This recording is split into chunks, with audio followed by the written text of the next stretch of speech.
Hoy vamos a hablar acerca de la doctrina de Dios, específicamente vamos a centrarnos en la doctrina de la Trinidad. Para comprender bien la nueva vida que tenemos, es fundamental tener un entendimiento claro acerca de la naturaleza del Dios que llamamos nuestro Padre y al cual somos llamados a imitar. Vamos a comenzar a indagar en la doctrina de Dios, vamos a partir del tema de la Trinidad, pero vamos a ir también luego a los atributos.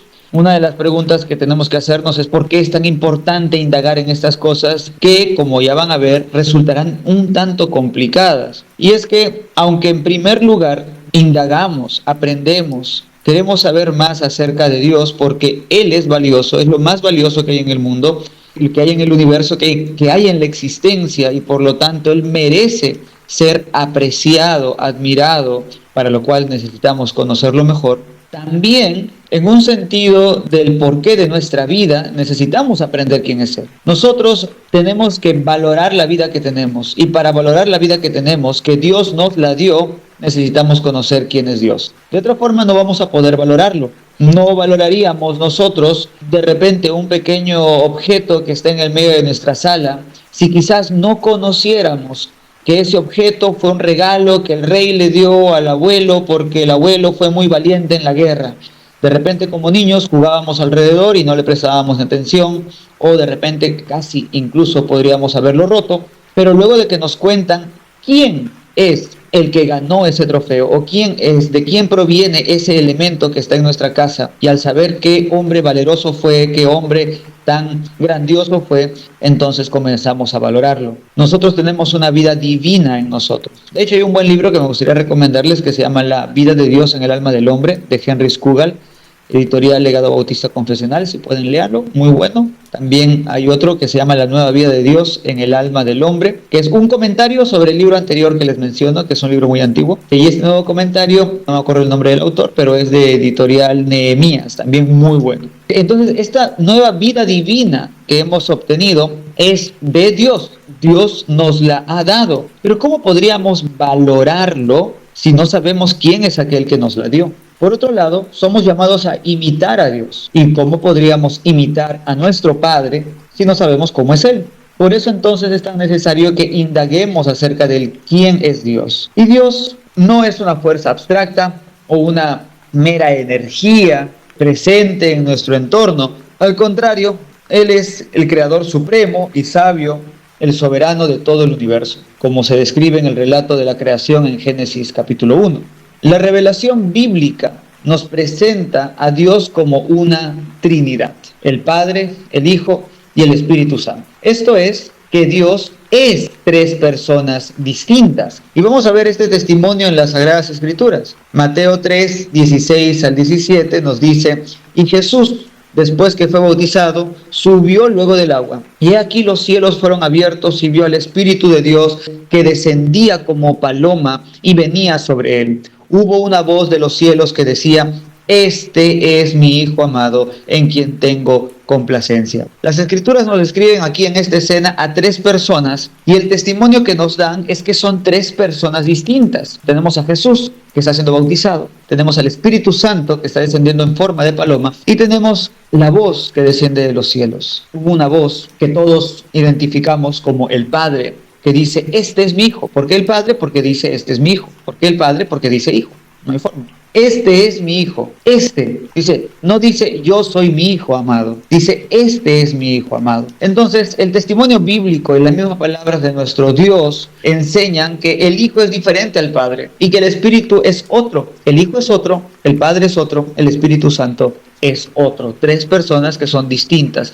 ¿Distintas en qué? Ya vamos a ver en unos momentos. Pero tres personas distintas. Podemos ver también en Juan 14, 16. Y yo rogaré al Padre y os dará otro consolador. Yo, Cristo, rogaré, no dice me rogaré, rogaré al Padre y os dará otro consolador para que esté con vosotros siempre. Yo, Cristo, rogaré al Padre y les dará otro consolador. Negar que son tres personas distintas sería acusar a Dios de mentiroso, de querer darnos un mensaje no ni siquiera engañoso, sino mentiroso completamente. Porque aquí el mismo Señor Jesucristo dice que el Padre es otro y que el Espíritu Santo, que el Consolador, que el Espíritu Santo, que es otro, es Consolador también. Entonces, a riesgo que alguien quiera decir que Cristo es un mentiroso, que Cristo está intentando engañarnos, tiene que admitirse que hay tres personas distintas aquí descritas. También veamos Gálatas 4:6. Y por cuanto sois hijos, Dios envió a vuestros corazones el Espíritu de su Hijo.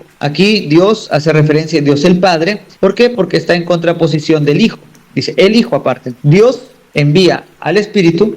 ¿El Espíritu de quién? De Cristo, de su Hijo. Piensa aquí otra vez que el texto nos enseña a hablar de tres personas. Continúo la lectura, el cual clama Abba Padre. Entonces se nos describe tres personas distintas. Esto es evidente. Sí, a riesgo que de decir que la Biblia miente o que Cristo miente o que Dios miente, la Biblia nos habla de estas tres personas distintas, pero sin dejar de ser un único Dios, porque son de la misma esencia divina, porque la misma Escritura los describe como un solo Dios y a cada uno como Dios. Deuteronomio 6:4, llamado el Shema, una declaración confesional, ¿no? Una confesión de la fe que debía ser Israel. Oye Israel, Jehová nuestro Dios, Jehová uno es. Jehová uno es.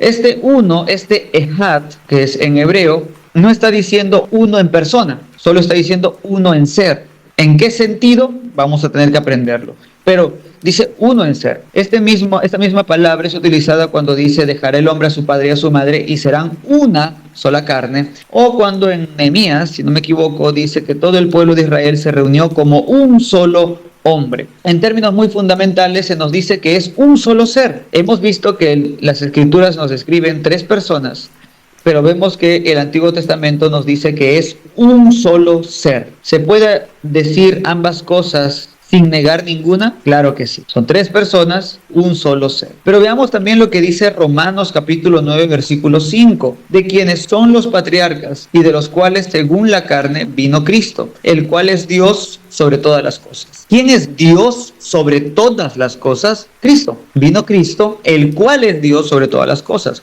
Es llamado Dios. Dios sin miramientos. No dice un Dios menor, dice Dios.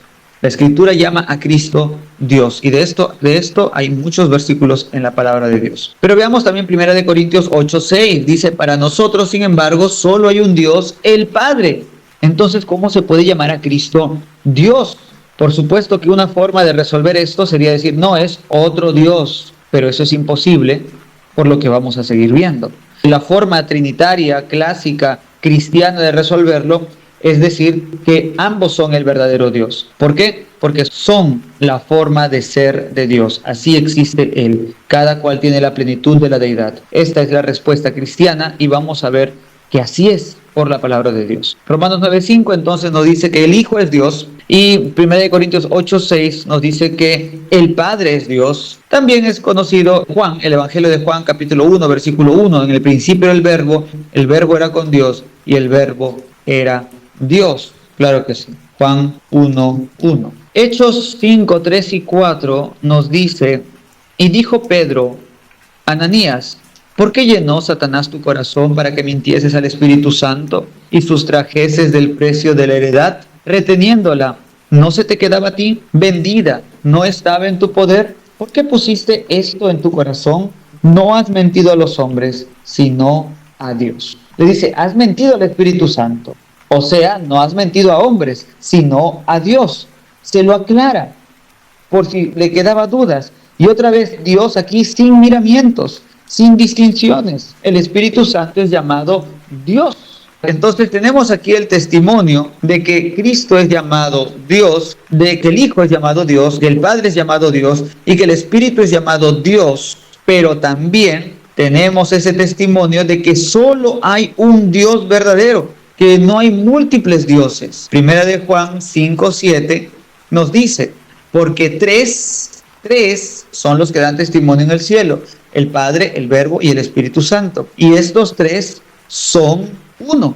Esto es un añadido a lo que Deuteronomio 6:4 nos declara. Oye Israel, Jehová tu Dios, Jehová uno es. No se puede llamar a otro ser Dios, a no ser que sea el Dios verdadero. Entonces tenemos aquí un par de declaraciones que parecieran ser contradictorias. Tenemos una descripción de tres personas distintas, el Padre, el Hijo y el Espíritu Santo, y tenemos a la vez que a cada una de estas personas se les llama Dios de manera plena, y tenemos la declaración de que solo hay un único Dios. Vamos a ver cómo formulamos esto, pero mantengamos estas cosas en nuestras mentes y recordemos que nosotros no queremos acomodar la Escritura a nosotros, sino que queremos acomodarnos nosotros a las Escrituras, aceptando su testimonio sin ningún tipo de queja o miramiento. Ahora, ¿pero por qué llamamos a estas personas personas? ¿Por qué decimos la persona del Padre, del Hijo y del Espíritu Santo? La razón no es ninguna otra,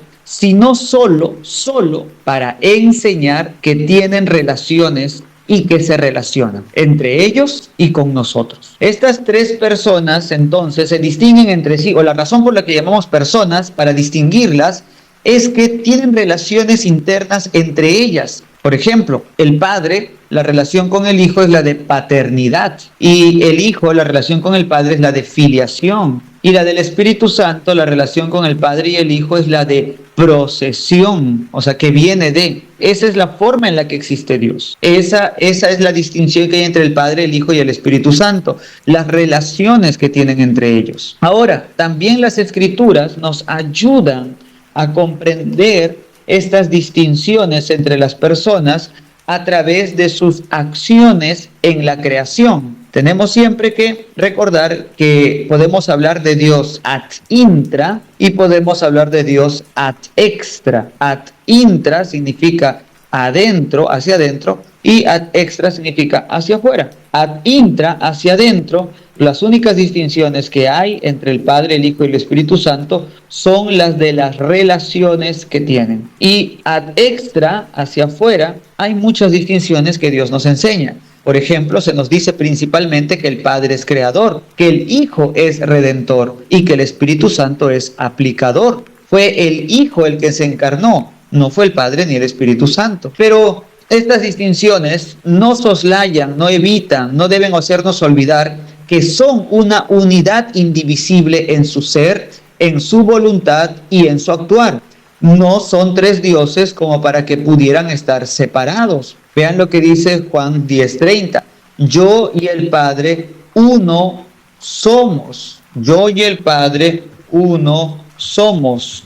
Vean también lo que dice Colosenses 2:9. Porque en Él, hablando de Cristo, habita corporalmente toda la plenitud de la deidad. Son inseparables. Las personas divinas son inseparables. Incluso también cuando el Señor Jesucristo le dijeron, muéstranos al Padre, el Señor dijo, me has visto a mí, habéis visto al Padre. No porque Él sea el Padre, el Hijo es el Hijo y el Padre es el Padre, sino porque, esta es otra palabra, dos palabras les voy a enseñar, que se llama pericoresis. Pericoresis, y la otra palabra es coinherencia, que es una palabra más moderna. Pericoresis es inhabitación mutua, esto es que es compenetración, o sea, están el Padre en el Hijo en el Padre, el Espíritu Santo en el Padre en el Espíritu Santo, están coinherentes. El Padre, el Hijo y el Espíritu Santo viven de esa manera, de manera coinherente, adentro, inherente uno del otro. Esto es lo que expresa la palabra pericoresis. Aun cuando la Biblia describe el actuar de una sola persona en alguna acción, lo hace para educarnos mejor respecto a la doctrina de la Trinidad y enseñarnos a cómo hablar y a cómo relacionarnos con el Trino Dios, pero no para que afirmemos que las personas de Dios pudieran estar separadas, como que digamos, uy, ya llegó el Padre, hay que pedir que venga el Hijo o que venga el Espíritu Santo, como si pudieran estar separadas unas de la otra, sino para enseñarnos a nosotros que estas tres personas existen y son reales. No están separados porque están unidos completamente en voluntad, poder y sabiduría. Son un único Dios, aunque algunas obras se describan como terminando, ese también es el lenguaje trinitario, como terminando donde se ejecuta en una sola persona. Se nos dice, por ejemplo, el Hijo se encarnó. Y es correcto, el Hijo se encarnó, pero significa que no estaba habitado desde un principio de la plenitud de la deidad cuando nació. no tenía al Espíritu Santo, no tenía al Padre con él, no era Dios completamente, claro que lo era y fue adorado por eso. Y no estaba, en el cielo por un momento solo estaba el Padre y solo estaba el Espíritu Santo. De hecho, el mismo Señor Jesucristo en Juan capítulo 3 le dice a Nicodemo: ninguno ha descendido del cielo sino el Hijo del Hombre que está en el cielo. ¿Cómo es eso posible? Si Cristo, tú estás aquí encarnado y tú eres Dios el Hijo, ¿cómo que estás en el cielo? Porque la divinidad no puede ser abarcada por ninguna cosa material. Sería como meter un vaso de vidrio en el mar y decir que tienes en tu vaso todo el mar. Podría decirte en cierta medida, pero el mar completo lo abarca todo o lo abarca mucho más. Entonces se nos dice que ciertas obras, como hemos visto la de la creación, por ejemplo, el Padre crea, el Hijo redime y el Espíritu Santo aplica, pero esto es para enseñarnos a nosotros. No seas turbado, sé enseñado. Estas verdades sobrepasan nuestro entendimiento común, pues Dios no es una criatura para que pueda compararse nada con Él. Veamos el testimonio bíblico, recordemos un poco más del testimonio bíblico. La Biblia nos habla de 3 personas distintas. Dios el Padre trata a Dios el Hijo y a Dios el Espíritu Santo como otros. Y así cada uno a los otros 2. Si dijéramos que son la misma persona, haríamos mentiroso a Dios. Pero las Escrituras también señalan que a cada persona como el Dios verdadero, como lo hemos visto. Y también nos dicen que solo hay un único Dios verdadero. Y veamos un par de detalles más, porque también se nos describen los mismos atributos para cada una de estas personas. Por ejemplo, el de la eternidad, Romanos 16:26, pero que ha sido manifestado ahora y que por las escrituras de los profetas, según el mandamiento del Dios eterno. Y tienes aquí del Hijo, Miqueas 5:2, sus salidas son desde la eternidad, desde los días de la eternidad, y aquí refiriéndose a Cristo Jesús. Y tienes Hebreos 9:14, que nos dice cuánto más la sangre, el cual mediante el Espíritu eterno, el Padre, el Hijo y el Espíritu Santo son eternos. De hecho, voy a colocar aquí en el material también acerca de la inmensidad, porque también se nos dice que el Padre está en todo lugar, que el Hijo está en todo lugar y que el Espíritu Santo está en todo lugar. Los mismos atributos, y podríamos ir atributo tras atributo, y cada uno de ellos se señala del Padre, del Hijo y del Espíritu Santo. También la Escritura trata que las acciones que hace una de las personas las hace también las otras personas. Por ejemplo, la de creador, Salmo 100, versículo 3, dice: Jehová es Dios, Él nos hizo. Y luego tienes Juan 1:3 que dice: todas las cosas fueron por Él hechas. En Salmo 100, refiriéndose a Dios, Dios el Padre. En Juan 1:3, Juan capítulo 1, ya saben, hablando del Verbo, que todas las cosas fueron hechas por Él, por Cristo. Y tienes por último Job 33:4, el Espíritu de Dios me hizo y el soplo del Omnipotente me dio vida. Esto hace alusión al Espíritu Santo. Entonces, ¿quién creó al hombre? ¿Dios el Padre? ¿Dios el Hijo? ¿Dios el Espíritu Santo? No, Dios los creó. Pero efectivamente las Escrituras nos resaltan un tanto más a la persona del Padre como creador. ¿Para qué? Para enseñarnos que existe la Trinidad y para enseñarnos a cómo dirigirnos así al Padre, así al Hijo y así al Espíritu. ¿Pero por qué? Porque así quiere ser tratado. ¿Qué aprendemos de todo esto? Resumen: 1, que Dios es uno, una unidad, y que debe ser tratado como uno. Número 2, que hay 3 personas, Padre, Hijo y Espíritu Santo, a las que se las llama, trata y describe como el Dios verdadero, y que esas personas son distintas entre sí por sus relaciones eternas únicas entre ellos. El Padre es el Padre eterno porque siempre tuvo un Hijo eterno. No se podría hablar de un Padre eterno si no hubiera tenido un Hijo desde la eternidad, por lo que podemos dirigirnos a cada uno en particular. Repito, Dios es uno. No se nos dice que sea una sola persona, pero sí se nos dice que es uno y solo hay un único Dios verdadero. Que hay 3 personas también, el Padre, el Hijo y el Espíritu Santo, y a cada una de ellas se les describe y se les dirige como Dios verdadero. Y que esas personas son distintas distintas entre sí por sus relaciones eternas, únicas entre ellos, por lo que podemos dirigirnos a cada uno en particular también. Así, no pudiendo negar ninguna parte de la Escritura, sino sometiéndonos a ella, no podemos admitir ni tres dioses, ni un Dios que sea unipersonal, sino antes, reconociendo nuestra pequeñez, debemos confesar a un único Dios trino. Esta es la manera más sencilla de plantearlo. ¿Por qué crees en la Trinidad? Por el testimonio de las Escrituras. Porque lo que yo debo confesar con mi boca es aquello que esté sujeto a la palabra. Y si la palabra me dice que Dios es uno, es uno. Y que hay tres personas, pues hay tres personas. Y que las diferencias entre esas tres personas son solamente las relaciones eternas que tienen, pues esas serán únicamente las diferencias. Y allí tienes el concepto de la Trinidad. Un solo Dios que es tres personas. ¿Por qué? Porque esa es la manera en la que existe. Pero si el Padre, el Hijo y el Espíritu Santo son Dios y tienen los mismos atributos, entonces ¿por qué no son la misma persona? Porque tienen relaciones diferentes. ¿Pero y por qué? Porque así son. ¿Alguna vez te han preguntado, oye, ¿y por qué como ser humano tienes dos brazos, dos piernas, dos ojos, una nariz, una boca? Porque así somos, ¿no? ¿Y por qué no tienes hocico? ¿Por qué no tienes alas? Aunque algunos pueden comer como chancho, no tienen hocico, aunque se les diga.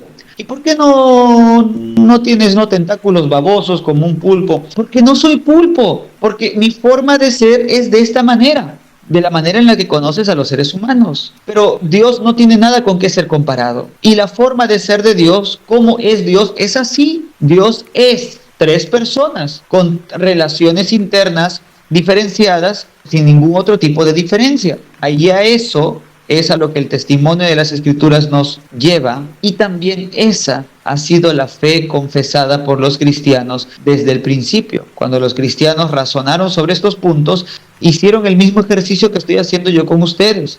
¿Cuál es la mejor forma de entender el testimonio bíblico? Pues vamos a plantearlo de esta manera. Veamos ahora algunas declaraciones que nos pueden cuidar de caer en herejías trinitarias. Es mucho más fácil hablar de lo que Dios no es que de lo que Dios es, porque hablar de lo que Dios es implica elevarnos sobre lo que nosotros no tenemos acceso, y por eso es más complicado. La palabra de Dios, su revelación especial, nos lo eleva. Pero es más fácil decir lo que no es Dios, porque son cosas que conocemos más al detalle. Por ejemplo, tú no eres Dios, yo no soy Dios. Estoy diciendo lo que no es Dios. ¿Qué es Dios? Dios no soy yo. Ya dijiste algo sobre Dios y lo dijiste correctamente. Dios no es una criatura, Dios no es una piedra, Dios no es un ser humano para que mienta. Entonces vamos a hablar algunas declaraciones negativas, o sea, lo que no es Dios, para que podamos cuidarnos y no caer en herejías. No vaya a ser que estemos pensando de alguna de estas maneras. Número 1, contra el triteísmo. El creer que son tres dioses y que formaron una amistad, ¿no? O como el monte Parnaso, ¿no? O el Olimpo, perdón, donde hay una suerte de 12 dioses, y está Zeus, y está Poseidón, y está Hades, tres dioses principales que gobiernan todo y pues se llevan bien entre ellos. Son tres dioses, cada uno hace lo que se le da la gana, pero están de acuerdo en hacer ciertas cosas. No creemos en el triteísmo, no somos politeístas. Las tres personas no son tres dioses independientes. Dios es tripersonal. Esa es su forma de ser. Dios tiene una sola voluntad, una sola mente, un solo ser. Pero entonces, ¿por qué dices persona? Es importante recordar, cuando nosotros hablamos del hombre y de Dios utilizando una misma palabra, tenemos que caer en cuenta de que nuestro lenguaje es equívoco, no unívoco. Unívoco significa un solo concepto, una sola composición. Equívoco es diferente, sí, diferente. Cuando te equivocaste, tomaste una decisión diferente, no necesariamente errada, pero sí equivocada. Entonces, cuando yo digo que el hombre ama, por ejemplo, no es lo mismo decir que Dios ama. Sabemos que Dios ama infinitamente mejor e infinitamente mucho más profundo su amor que la de cualquier ser humano. Entonces, cuando decimos que Dios es tripersonal, no estamos diciendo, bueno, yo conozco personas. Una persona, pues, tiene su propia voluntad, su propio pensamiento, y entonces se relaciona con otros. Pero cuando referimos a Dios, que es tripersonal, que el Padre es una persona, que el Hijo es una persona, que el Espíritu Santo es otra persona, no tenemos que verlo en términos humanos, sino en términos en los que la Escritura nos permite hablar, por lo que la Escritura permite hablar de esto como relaciones. Es personal porque se relaciona, porque la relación del Padre con el Hijo, del Hijo con el Espíritu, del Espíritu con el Padre y el Hijo, y etcétera. Esa es su forma de ser. Así es Él. Él es tripersonal, como decía hace un momento, ¿no? Cuando nadie te cuestiona de por qué eres un humano así y por qué no eres humano de otra forma, porque así son los humanos. ¿Y por qué Dios, por qué es así? O sea, no entiendo.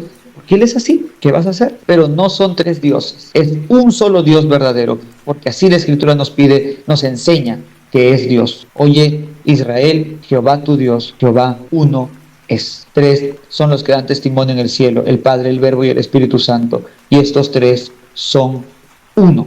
Contra el modalismo. El modalismo enseña que el Padre, el Hijo y el Espíritu Santo son modos en los que Dios se va revelando. O sea, un momento Él dice, bueno, ahora voy a ser Padre, ahora soy Hijo, ahora soy Espíritu Santo, como un hombre. Un hombre puede ser Padre, Hijo y esposo a la vez. Con la mujer es su esposo, con los hijos es su padre y con su mamá es hijo. Es, pero es la misma persona, pero está actuando de forma diferente con diferentes relaciones. Pero no es así. Dios es tres personas. No es que Dios un momento dice, se quiere relacionar como Padre, otro como Hijo y otro como Espíritu Santo. No. Las tres personas no son modos en los que Dios se revela, como si un momento se manifestara como Padre y otro como Hijo. No. Presten atención a la palabra es. Él es tres personas. Es tres personas. No son tres formas en las que Dios se revela. Él es tres personas. Número 3. Contra el arrianismo. El arrianismo enseña que el Hijo fue creado. También esto puede extenderse a algunos que creen que el Espíritu Santo fue creado. El Hijo y el Espíritu Santo no son creaciones del Padre. Proceden del Padre, pero no son creaciones del Padre. Ahorita hablo más de esto. Los tres han existido eternamente, porque ellos son el único Dios verdadero. El arrianismo, o Arrio, que fue un pastor, un obispo, él comenzó a transmitir la idea, principalmente por medio de canciones. Él componía canciones y una de ellas decía, hubo un tiempo en el que el Hijo no era. Porque cuando nosotros hablamos de el unigénito, el engendrado, podemos pensar en cuestiones, pues, primero existen los padres se relacionan y engendran. O sea, hubo un tiempo antes donde el Hijo no estaba y luego, ahora ya está. Entonces, si la Biblia nos dice que Cristo fue engendrado, que el Hijo es el unigénito, ¿sí? O sea, engendrado, el único engendrado de su Padre, entonces seguramente hubo un tiempo en el que el Hijo no existía. Pero esto no puede ser así porque se nos llama Padre eterno al Padre. Y esta paternidad eterna es porque tuvo un hijo desde la eternidad. Dice, entonces antes de la eternidad, espérate un ratito. La eternidad, mis hermanos, sé que para nosotros es generalmente una medida de tiempo, ¿no? Duró una eternidad. Pero la eternidad es un atributo divino, ¿sí? Y es su forma de ser. El tiempo responde al espacio y a la materia, a la creación. En la eternidad no había tiempo. No es que podamos hablar antes de. Dios siempre ha sido así. Un Padre eterno, un Hijo eterno y un Espíritu Santo eterno. Lo acabamos de leer hace unos momentos. Entonces no puede ser que el Hijo haya sido creado en algún punto de la historia de Dios. Antes de que Dios creara la tierra, los cielos y la tierra, antes de Génesis 1:1, Dios estaba solito y de pronto dijo, quiero crear, me voy a crear al Hijo para que me haga compañía. No, Él siempre existió, siempre fue. Sus salidas son desde la eternidad, dice la Escritura. El Padre es eterno, el Hijo es eterno y el Espíritu Santo es eterno. Los tres han existido eternamente porque ellos son, ellos son el único Dios verdadero. Así existe Dios. Número 4. Contra el parcialismo. Dios no se compone del Padre, el Hijo y el Espíritu Santo. Parcialismo, parcial. No es que el Padre sea un tercio Dios, el Hijo sea un tercio Dios, el Espíritu Santo sea un tercio Dios, y entonces los tres componen el 100% de Dios. No. Dios es tres personas Y tanto el Padre como el Hijo como el Espíritu Santo tienen la plenitud de la deidad, abarcan completamente todo. Por eso el Padre es inmenso, el Hijo es inmenso y el Espíritu Santo inmenso. Imagínate que yo diga que el papel higiénico posee toda la tierra, cubre toda la tierra, y que al mismo tiempo, en el mismo sentido y de la misma forma, una mandarina ocupa toda la tierra. Pudieras tú pensar, bueno, una capa de mandarina y una capa de papel higiénico, pero si digo en el mismo sentido, de la misma manera ocupa todo, entonces tú dirías, eso ya no es posible, ¿no? O sea, no pueden ocupar dos materias el mismo lugar y espacio. Bueno, Dios el Padre, Dios el Hijo y Dios el Espíritu Santo abarcan todo, todo, más allá de un sentido material, en un sentido metafísico, más allá de lo físico, más allá físico, physis, no, más allá de lo físico. Así que no son cada uno un tercio de Dios. Dios es Padre, Hijo y Espíritu Santo, y el Padre, el Hijo y el Espíritu Santo poseen o abarcan o son cada uno de ellos plenamente Dios. No confesamos un parcialismo. Número 5, contra el subordinacionismo. Esto es la creencia de que, bueno, como el Padre, como el Hijo es hijo del Padre, y entonces hace un rato lo hicimos con el engendramiento, ¿no? Ahora vas a ver con la sumisión. Y como los hijos tienen que obedecer a sus padres, entonces el Hijo debe haber estado subordinado al Padre desde la eternidad, porque, bueno, yo aprendo, ¿no? Todos los hijos obedecen a sus padres, y si Cristo es el Hijo eterno, entonces Él debe haber estado subordinado al Padre desde toda la eternidad. Pero ya saben, cuando hablamos de Dios, no podemos igualarlo en términos absolutos al hombre. Las tres personas que dijimos, ¿en qué se distinguen? Solo se distinguen en sus relaciones de procedencia eterna, no en autoridad, no en gloria, no en poder, en su ser, o sea, ad intra, en interno, no hay distinción de autoridad, no hay distinción de gloria, no hay distinción de poder. Las únicas distinciones son las relaciones, la manera en la que están relacionadas entre ellos. Pero hermano, ¿acaso no hay textos bíblicos donde el Hijo dice que se somete al Padre? Y encima que el Espíritu Santo se sujeta al Padre y al Hijo porque es enviado del Padre y del Hijo. Entonces el Hijo le manda al Espíritu Santo, ¿no? Y el Padre le manda al Hijo. No. Otra vez, ese testimonio es un reflejo de sus obras externas, de cómo Dios se comprometió en la eternidad a obrar, o cómo Él decidió obrar en la eternidad para salvar al hombre. La sumisión del Hijo al Padre y la del Espíritu al Padre y al Hijo es solo en cuanto a sus obras en la creación y en la redención, no en su ser interno. Dice la Escritura que el Hijo aprendió sumisión en los días de su carne. Bueno, dice aprendió obediencia, Hebreos 5:7. Y Cristo en los días de su carne, ofreciendo ruegos y súplicas, aprendió obediencia, 5:8. Y aunque era hijo, noten eso, aunque era hijo, o sea, aquí es algo extraño, ¿no? Porque no sería aunque era hijo, sino por cuanto es hijo, es obediente. No, sino aunque era hijo, por lo que padeció, aprendió la obediencia en su encarnación, en su obra, en su ser como hombre por nosotros. Así como Adán fue por nosotros, Cristo también fue por nosotros. En ese sentido del pacto eterno de redención, allí es donde podemos comenzar a ver la sumisión, pero no en el ser interno, en el fuero interno de la divinidad. Entonces no existe un subordinacionismo esencial en Dios. El Padre es Señor, el Hijo es Señor, el Espíritu Santo es Señor.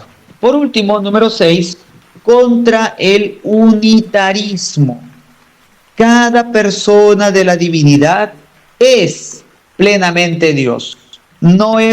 Dios no es un Dios unipersonal, sino que Dios tiene tres personas. El Padre es Dios, el Hijo es Dios, el Espíritu Santo es Dios. No es que el Padre sea Dios y el Hijo es un poquito menos Dios y el Espíritu Santo es un poquito menos Dios, Dios más diluido. No.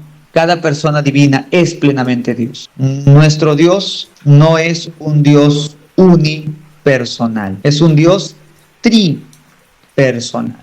Para terminar, me gustaría leerles una parte del credo Atanasio, que es uno de los 4 credos universales, una de las 4 confesiones que la Iglesia cristiana confiesa como un resumen de sus doctrinas fundamentales. Dice así: credo de Atanasio: quien quiera ser salvo debe sobre todo asirse de la fe universal. Quien no la observe en su totalidad y sin violarla, sin duda perecerá por la eternidad. Voy a ir con un poquito de explicaciones en algunas partes.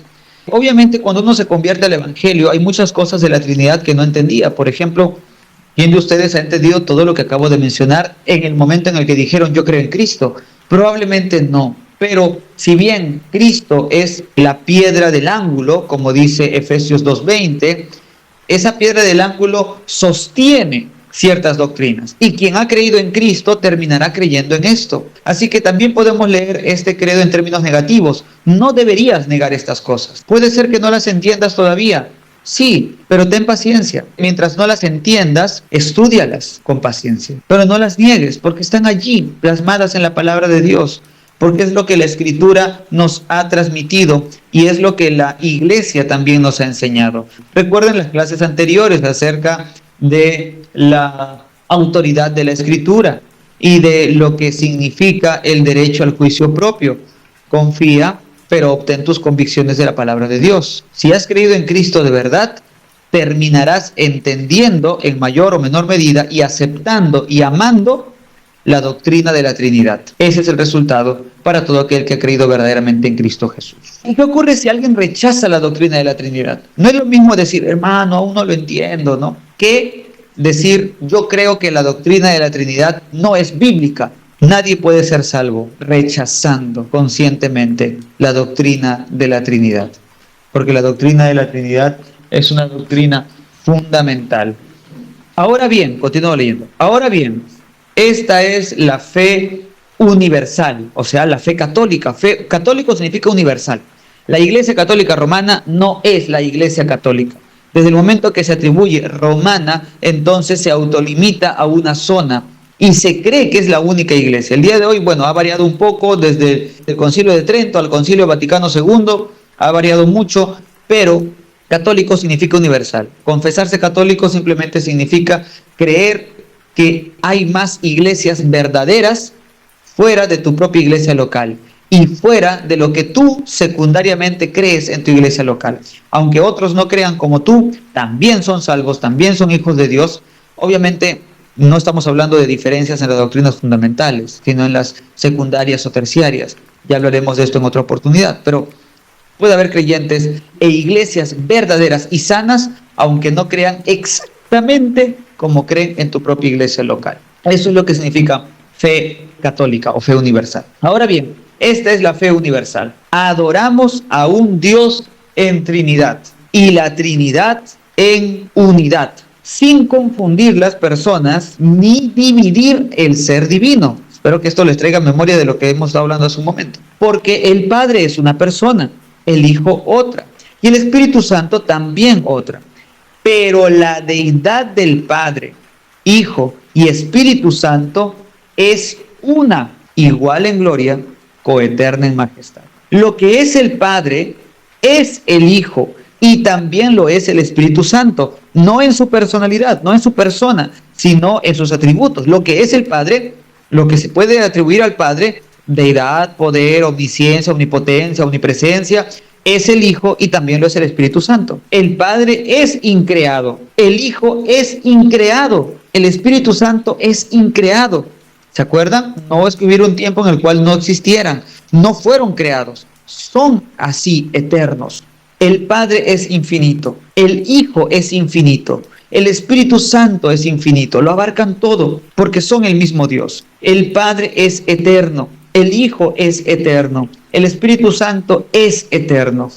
Y sin embargo, no hay tres seres eternos. Hay tres personas eternas, pero no tres seres eternos. Son tres personas, un mismo ser. Continúo leyendo, pero uno es eterno. No hay tres seres eternos, sino uno que es eterno. Así como no hay tres seres increados o tres seres ilimitados, sino uno que es increado e ilimitado. El Padre es todopoderoso, el Hijo es todopoderoso, el Espíritu Santo es todopoderoso, y sin embargo no hay tres seres todopoderosos, sino uno que es todopoderoso. Así, el Padre es Dios, el Hijo es Dios, el Espíritu Santo es Dios, y sin embargo no hay tres dioses, sino un Dios. Así el Padre es Señor, el Hijo es Señor, el Espíritu Santo es Señor, y sin embargo no hay tres señores,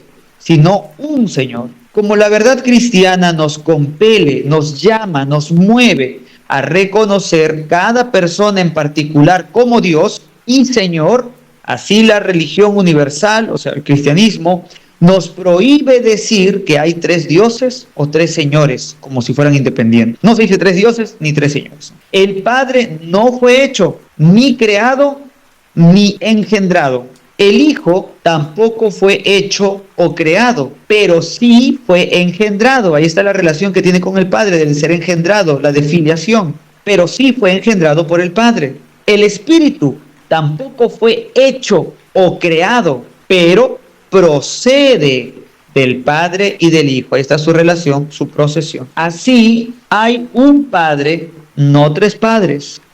Un Hijo, no tres hijos. Un Espíritu Santo, no tres Espíritus Santos. Y en esta Trinidad, ninguno es antes o después, mayor o menor que el otro, sino que las tres personas son en sí mismas coeternas y coiguales.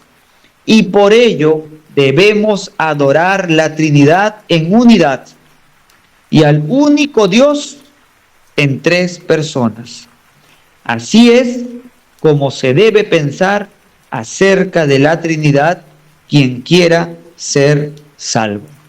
Así es como debe pensar acerca de la Trinidad quien quiera ser salvo. ¿Sabías tú esto? ¿Conoces tú a tu Dios? ¿Lo estás adorando como Él quiere ser adorado? ¿Lo estás conociendo como Él quiere ser conocido? Yo sé que hay dificultades con esto, pero ten paciencia. Déjame ponerte un ejemplo, como cuando le enseñamos la Trinidad a los niños. A veces nos sentimos tentados de querer acomodar las ideas para que el niño lo entienda, pero hay cosas que necesitan esfuerzo. No todo puede darse por servido. Hay cosas que corresponden a ciertas etapas de nuestra madurez y no todo tiene que poder administrarse de golpe. Adolescentes que están comenzando a aprender a administrar sus emociones, bebés que comienzan a aprender a administrar su cuerpo, no saben que si se muerden les va a doler o etcétera. Y todo tiene su tiempo, hay que tener paciencia. Tengamos cuidado con los ejemplos que usamos acerca de la Trinidad. Por ejemplo, si yo dijera, la Trinidad es como un huevo que está compuesto, ya fallé, ¿no? De yema, de clara y de cascarón. Ahí está, tres que son uno. Estás confesando parcialismo. Una parte, otra parte. Y es por eso que es difícil, no se puede poner así imágenes o gráficos naturales para que se acerquen a quién es Dios. Es mejor abrazar el misterio que confesar la herejía. Aprendamos cómo la Iglesia ha confesado este misterio de la Trinidad y esforcémonos por entenderlo bíblicamente, pero tengamos paciencia. Me gustaría hacerles algunas recomendaciones, libros que leer y libros que no les recomiendo, pero que están muy usados por allí. En primer lugar, no les recomiendo la teología sistemática de Wayne Grudem. Es una teología sistemática que tiene problemas en varios aspectos, particularmente en la de la doctrina de la Trinidad y la doctrina de la revelación. Y esto es porque está tan preocupada por acercarse al hombre de hoy que está bastante desconectada del cristianismo histórico, del principio. Entonces no lo recomiendo mucho, la teología sistemática de Wayne Grudem. Sé que es accesible, sé que es muy bonita, viene con himnos para cantar al final de cada capítulo, es muy amigable, pero no es el mejor lugar donde empezar a aprender teología sistemática. Otros libros que no recomiendo respecto a la doctrina de Dios sería el libro de John Frame. Hay un libro de John Frame que ha salido, El conocimiento de Dios, algo así creo que se llama, editorial Teología para Vivir, lo ha sacado recientemente. La doctrina del conocimiento de Dios, de John Frame, no lo recomiendo. Ahora, no significa que lo que no estoy recomendando, entonces esos hay libros hay que quemarlos o algo, no, tienen su utilidad para trabajos universitarios, trabajos de seminario o etcétera, tienen algunas utilidades, pero simplemente no es el lugar, hay mejores libros que pueden leer al respecto. Entonces no recomiendo la doctrina del conocimiento de Dios de John Frame. Tampoco recomiendo, hay un libro de la Trinidad de un autor llamado Stuart, Los tres son uno, enseñanza bíblica de la Trinidad, de Stuart Oliot. No lo recomiendo tampoco. No me parece que da un tratamiento muy sano a la doctrina de la Trinidad. Otro libro que no recomiendo, un tercer libro que no recomiendo, La doctrina de la Trinidad de James White. Tampoco recomiendo ese libro. Y un último libro que no recomendaría, que les recomiendo no leer, es un libro de la doctrina de Dios de Jeffrey Johnson. Sí, tampoco recomiendo su libro sobre atributos de Dios, creo se llama, o doctrina de Dios. Tampoco, que seguramente en algún momento ya va a salir en español. Ahora, ¿qué sí recomiendo leer, mis hermanos? ¿Qué les recomiendo leer? Mucho les recomiendo que puedan empezar a leer estos libros acerca de la doctrina de la Trinidad. El primero de ellos es De Dios y su decreto, de Samuel Renningham, que también es de la editorial Legado Bautista Confesional. Es un excelente libro para comenzar. Otro libro muy bueno, No One Greater, se llama, Ninguno Más Grande, Los Atributos Indomables de Dios, de Matthew Barrett. Eso está saliendo por la editorial Monte Alto. Ese sería otro libro muy amigable, muy bueno que les recomiendo leer. Otro libro que les recomendaría leer sería el libro de Craig Carter, Contemplando a Dios con la Gran Tradición. Contemplando a Dios con la Gran Tradición. Ese es uno de los 3 libros que ha escrito Craig Carter, que son una gran bendición para la iglesia. El primero es Interpretando las Escrituras con la Gran Tradición. El segundo es Contemplando a Dios con la Gran Tradición. El tercero no me acuerdo el nombre, pero va a salir pronto también. Estos libros de Craig Carter, que vean, yo les recomiendo, cómprenlo. Por Teología para Vivir ha salido. Y en cuanto a teologías sistemáticas, que obviamente van a tratar la doctrina de Dios, pero tratan más cosas, les recomendaría un par muy buenos que han salido. Uno es la teología sistemática de Joel Vick y Paul Smalley. Uno es un presbiteriano reformado y el otro es un bautista reformado. Ambos hicieron esta teología sistemática muy buena. Sí, teología sistemática de Joel Vick, así es más rápidamente conocida. Editorial Querigma. Monte Alto también nos está bendiciendo con otra teología sistemática muy buena, que es la teología sistemática de Richard Mueller, que es Post-Reformational Dogmatic, que es teología sistemática de la posreforma. Richard Mueller es especialmente un historiador de la iglesia, reformado, muy bueno, muy versado en teología, y su teología sistemática es de lo mejor que hay. Bueno, esos son los libros que les recomiendo, mis hermanos, son los libros que les recomiendo. Ahí están 5 libros que les recomiendo no leer y 5 libros que les recomiendo sí leer sobre el tema de Dios y sus atributos, la Trinidad y los atributos de Dios.